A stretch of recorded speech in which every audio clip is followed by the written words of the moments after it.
Hello everyone, my name is Michael McInerney and today I will be presenting on whooping cough, as shown here at a very high magnification. Bordetella pertussis, or just pertussis, is the causative agent of whooping cough, which is a highly contagious respiratory disease. Pertussis is known for uncontrollable, violent coughing, which often makes it hard to breathe. After coughing fits, someone with pertussis often needs to take deep breaths, which results in the characteristic whooping sound that the disease is known for. Pertussis can affect people of all ages, but can be very serious and even deadly for infants less than 1 year old. It only has a human reservoir, and it will not be found infecting animals or resting in water supplies. It has an airborne transmission, as you might expect for a respiratory disease, and its route of infection is the mucous membrane. Whooping cough is endemic to all countries of the world currently, but outbreaks are more common in the developing parts of the world than the industrialized world due to access to the whooping cough vaccine, which I will talk about in a bit. Whooping cough emerged in the late Middle Ages and was referred to at the time as the kink, which was a Scottish term to describe a fit, in this case the coughing fit caused by the disease. The first epidemic was in 1578 in Paris. Bordetella pertussis was first isolated in a laboratory in the year 1906, and vaccines for the disease existed as early as the 1930s.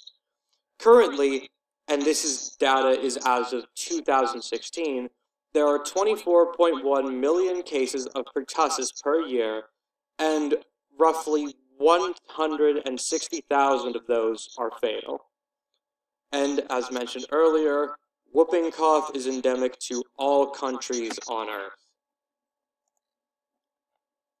This page goes over the phylogenetic tree of Bordetella pertussis.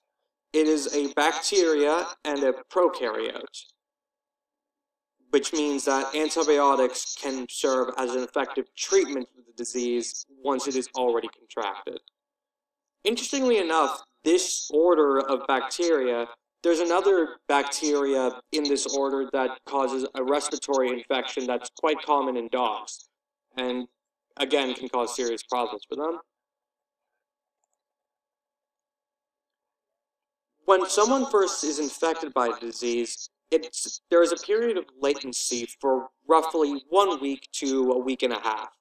In this case, someone will feel perfectly normal and healthy, and they aren't particularly contagious, and they will still be infected by the disease, but just not know it. The first stage of the disease, the catarrhal stage, lasts for about a week to 2 weeks, and one could be forgiven for simply assuming they had conducted a case of a severely nasty cold.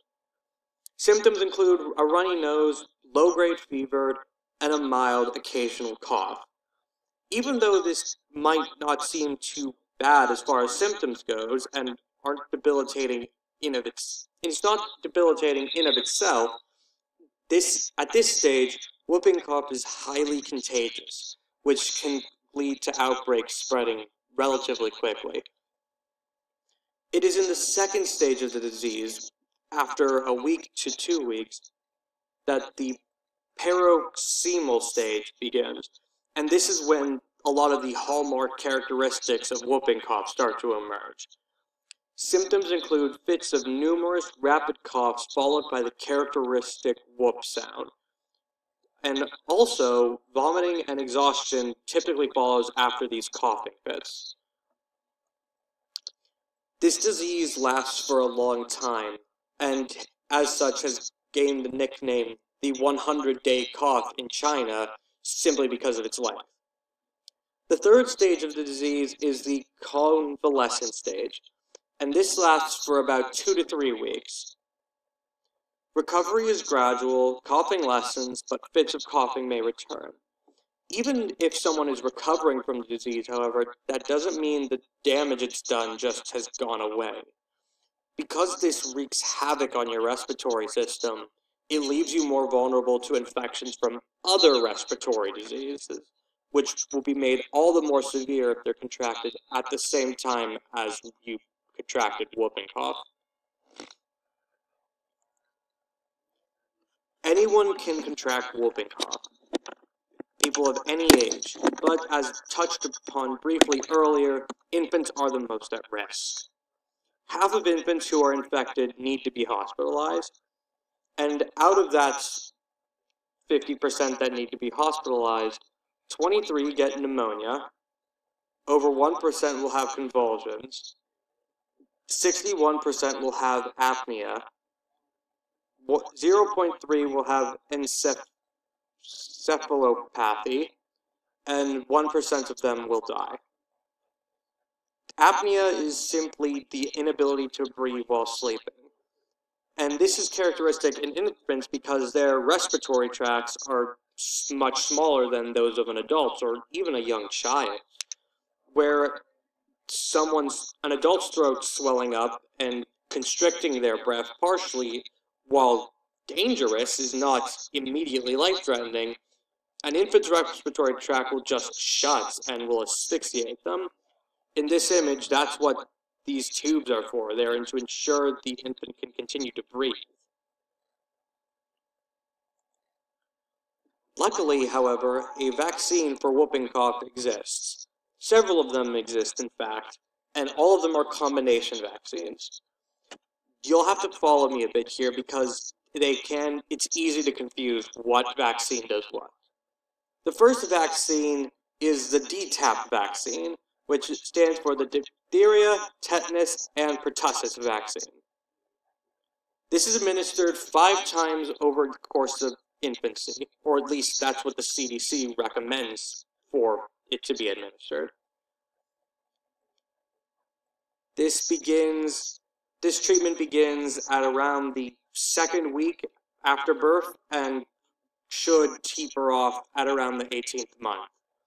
It's never used for people over 7 years old, and it's only used for children that old in cases when they were not vaccinated earlier as an infant. Then we have the Tdap vaccine. All of the letters in the acronym mean the same thing, and you would think it protects against the same diseases, rather.